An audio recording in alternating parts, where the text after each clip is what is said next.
Bonjour à tous et bienvenue sur la chaîne. N'hésitez pas, si la publication vous plaît, à mettre un pouce bleu et à vous abonner, ça me fera grandement plaisir. Comme vous le savez tous, je suis en transition alimentaire, mais aussi psychologique, économique et du bien-être, du mieux-être. Et on ne va pas se cacher, 2023, une remise en question fondamentale sur tout et tout. Tout est devenu un questionnement parce que tout simplement, ça fait longtemps que j'ai envie de changer, que jusqu'à présent, je ne me suis pas donné les moyens parce que je ne m'en sentais tout simplement pas capable et que j'ai décidé pour 2023 d'être positif au maximum et de ne pas m'énerver même si c'est dur et que je me suis déjà énervée depuis ce début d'année. Bon, donc du coup, ma résolution cette année, c'est ne plus jeter.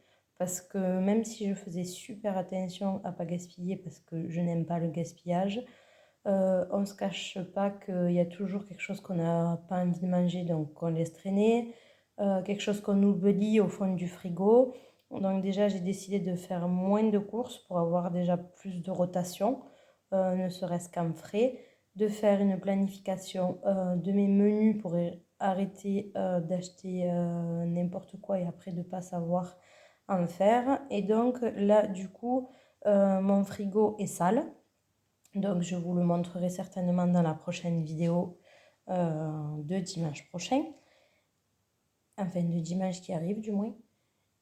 Et du coup, on va essayer de le vider au maximum cette semaine pour ne pas aller aux courses déjà premièrement et pour deuxièmement arrêter de gaspiller. Je vous montrerai aussi ce que j'ai jeté qui n'était plus bon ou je vous le mettrai en barre de description. Alors quand je dis plus bon, je ne suis pas quelqu'un qui fait attention aux dates. C'est tout juste qu'un produit frais, quand il est ouvert tout simplement et qu'on ne le mange pas d'un moment, il moisit. Là pour le coup, j'ai déjà commencé à faire un tri parce que je vais faire une salade fourre-tout pour éviter de gaspiller. Et j'ai jeté de la rillette de crabe que malheureusement j'avais ouvert et que je ne me rappelais plus avoir ouvert puisque pour moi elle était tout simplement fermée. Sinon, pensez-vous bien que je ne l'aurais pas gaspillée. Donc je vais essayer aussi de faire une rotation dans le frigo. Je vous expliquerai tout ça dans la prochaine vidéo. Donc pour cette salade, je vais utiliser de la mozzarella qui n'est pas ouverte, tout simplement pour agrémenter. Ensuite, pareil, je vais utiliser une betterave, pas ouverte, mais pour agrémenter. Du coup, ce que je vais recycler, ce sont un reste d'haricots, des corayas qui seront bientôt plus bons sinon, et de la salade qui commence tout simplement à se faner légèrement. Donc ce que je vais faire, c'est que je vais aller la nettoyer et je vais aussi agrémenter avec des olives dénoyautées. Voilà, que vous voyez ici, parce qu'il m'en reste, ah mince, je pensais qu'il était transparent, il m'en reste à peu près jusque là, donc il doit m'en rester une vingtaine. Je mettrai peut-être pas tout, je mettrai quelque chose dans une autre préparation, on verra. Après, en termes de couleurs, ce ne sera pas beaucoup de couleurs, mais c'est une salade anti-gaspi qui, je pense, me fera 2 ou 3 repas. Donc, dans un premier temps, j'ai lavé la salade, égouttée et coupée en petits morceaux. J'ai ensuite mis à égoutter les olives, la mozzarella, pardon, et la betterave. Je coupe tout ça et on se retrouve juste après. Juste avant, je vais déjà mettre mes haricots.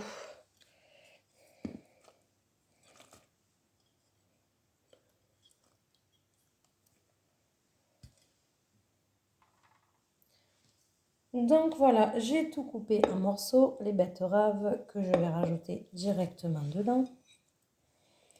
Ensuite, j'ai coupé en petits cubes ma mozzarella et mes corayas. Si vous voyez qu'elle a une couleur, c'est tout simplement parce que je l'ai égouttée avec la betterave. De toute manière, vous savez bien que la betterave va donner beaucoup de couleur puisqu'elle va dégorger. Voilà. Ensuite, je vais rajouter quelques olives.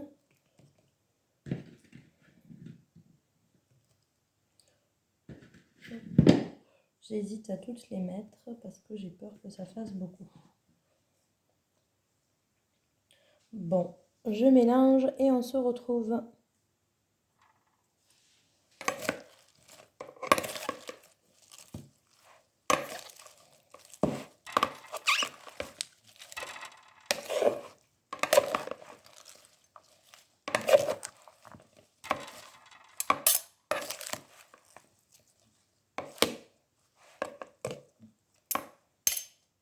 Et voilà, ma salade est prête. On aurait pu rajouter du maïs, mais moi je trouve que haricots, olives, coreilles, mozzarella et salade verte, c'est bien assez. Surtout que j'ai pas envie d'en manger pendant longtemps. Donc là, je vais me faire un gros repas salade. Je vais aussi ajouter à l'intérieur des croûtons pour salade nature. Et si jamais il me venait la faim ou l'envie de manger autre chose, parce que de base je suis une grosse mangeuse, je rajouterai autre chose. À savoir que ce matin, j'ai déjeuné tard, puisque j'ai déjeuné, il me semble, il était 11h. Donc là, il doit être à peu près 2h de l'après-midi. Je vais pas exagérer sur les quantités. Donc là, j'en mets juste quelques-uns parce que je vais le prendre avec l'assiette que je vais me faire ce midi. D'ailleurs, j'aurais pu les mettre directement dans mon assiette. Et j'en rajouterai ce soir si j'en veux d'autres. Tout simplement parce que sinon, au frigo, ils vont s'humidifier. Bien que je vais mettre le couvercle.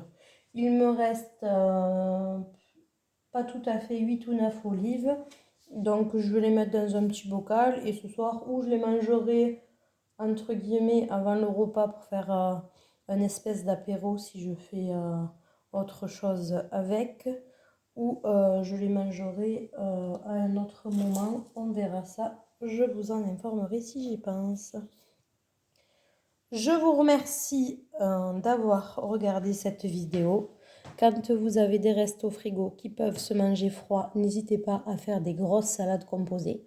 Ça permet de passer pas mal d'éléments et d'éviter de les gaspiller. Je vous dis à bientôt sur ma chaîne et bonne journée à vous!